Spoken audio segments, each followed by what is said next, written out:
Hello दोस्तों, welcome back to your own channel financial crusader. आज हम बात करेंगे अनंत राठी आईपीओ की जो मार्केट में ओपन हो रहा है। देखिए दोस्तों, इस वीडियो को भी हमने अलग अलग पार्ट में डिवाइड किया है। जैसे कि सबसे पहले हम बात करेंगे इस कंपनी की, कंपनी काम क्या करती है और आने वाले दिनों में कैसे ग्रो कर सकती है।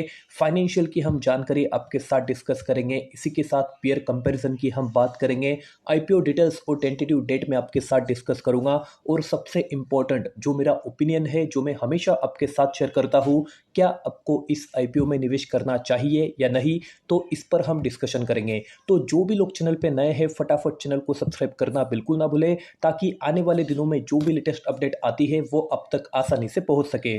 तो बढ़ते हैं दोस्तों आज के वीडियो की ओर। सबसे पहले बात करते हैं इस कंपनी। जैसे कि आप सभी को पता है, ये एक one of the leading non bank wealth solution firm हमें इंडिया में दिखाई देती है। और अगर इसकी रैंकिंग की बात की जाए तो ये among the top 3 non bank mutual fund distributor में से हमें दिखाई देती है।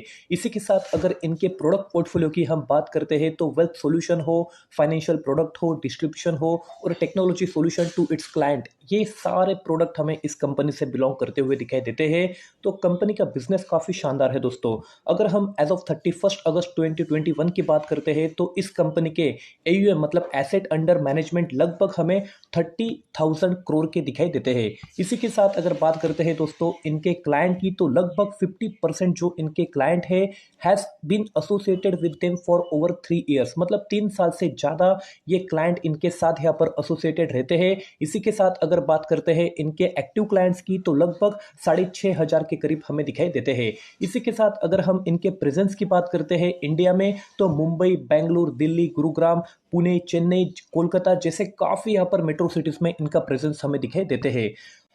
इसी के साथ अब हम जान लेते हैं कंपनी का फाइनेंशियल, कंपनी कैसे यहाँ पर परफॉर्म कर रही है पिछले कुछ सालों से। तो हमने यहाँ पर पिछले 3 साल का डेटा यहाँ पर लिया है। जैसे कि आप देख रहे हैं दोस्तों, 2019 से लेके अगर हम 2021 की अगर बात करते हैं तो हम इसमें प्रॉफिट, टोटल रेवेन्यू और टोटल एसेट की बात करेंगे। जैसे कि आप देख रहे हैं दोस्तों, टोटल प्रॉफिट की अगर हम बात करते हैं तो कंसिस्टेंटली इस कंपनी के प्रॉफिट में हमें गिरावट दिखने को मिली है। कंसिस्टेंट इनका प्रॉफिट यहाँ पर नहीं है। रेवेन्यू की अगर बात करते हैं दोस्तों तो इसमें भी हमें डिक्लाइन दिखने को मिली है। टोटल एसेट की बात करें तो इस पैरामीटर में भी हमें डिक्लाइन दिखने को मिली है। तो कहीं ना कहीं कंपनी के फाइनेंशियल यहाँ पर कहीं ना कहीं स्ट्रगल करते हुए हमें दिखाई दे रहे हैं, जो काफी एक बुरा पैरामीटर हमें दिखाई देता है।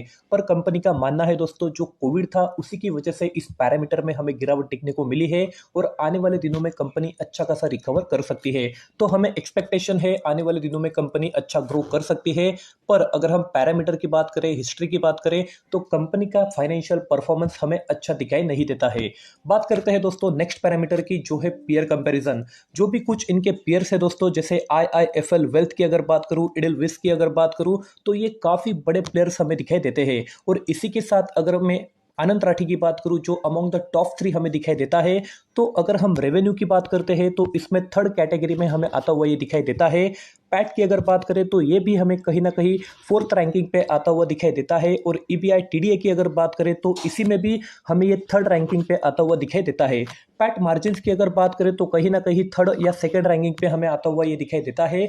तो अगर हम आनंद राठी की बात करें तो इनके financial as compare to IIFL काफी हमें बुरे दिखाई देते हैं। पैरामीटर्स में अगर हम बात करते हैं तो इनके पैरामीटर्स काफी लैक करते हुए हमें दिखाई दे रहे हैं।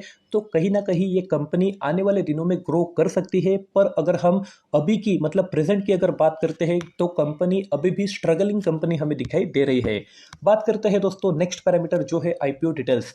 तो आज ये आईपीओ मार्केट में ओपन हो रहा है। 6 दिसंबर इसकी क्लोजिंग डेट हमें दिखाई दे रही है। 5 रुपीज पर इक्विटी शेयर की फेस वैल्यू हमें इसकी दिखाई देती है।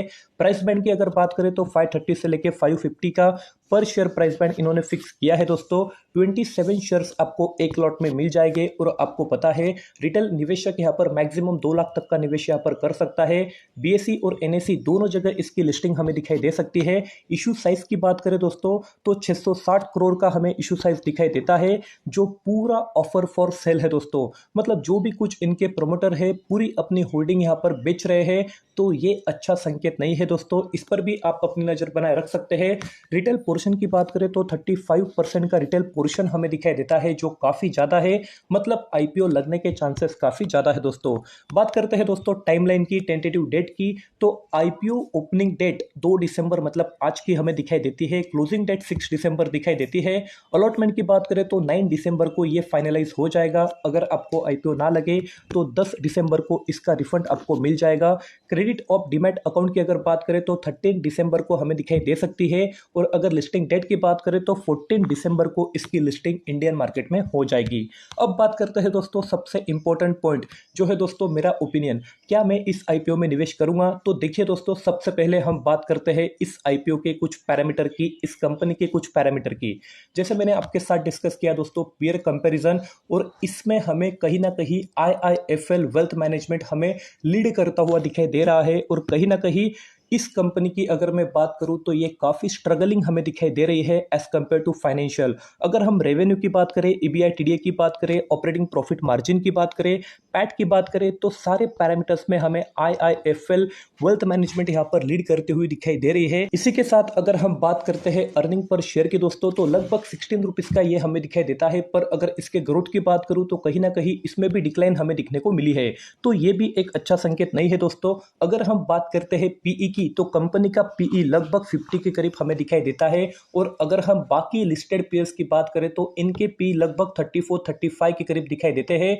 तो कहीं ना कहीं पीई में भी काफी यहाँ पर स्ट्रगलिंग करती हुई और एक ज्यादा वैल्यूएशन पे हमें यह कंपनी दिखाई दे रही है। बात करते हैं दोस्तों ग्रे मार्केट प्रीमियम, जो काफी इंपॉर्टेंट पैरामीटर हो जाता है। अगर आप आईपीओ लगाते हैं दोस्तों और आपको आईपीओ लग जाता है तो आपको आने वाले दिनों में क्या अच्छा लिस्टिंग गेन मिल सकता है, तो इसके लिए ग्रे मार्केट प्रीमियम काफी इंपॉर्टेंट हो जाता है। तो अगर हम आज की बात करें तो लगभग 125 से 130 के करीब इसका ग्रे मार्केट प्रीमियम हमें दिखाई देता है, जो काफी शानदार है दोस्तों।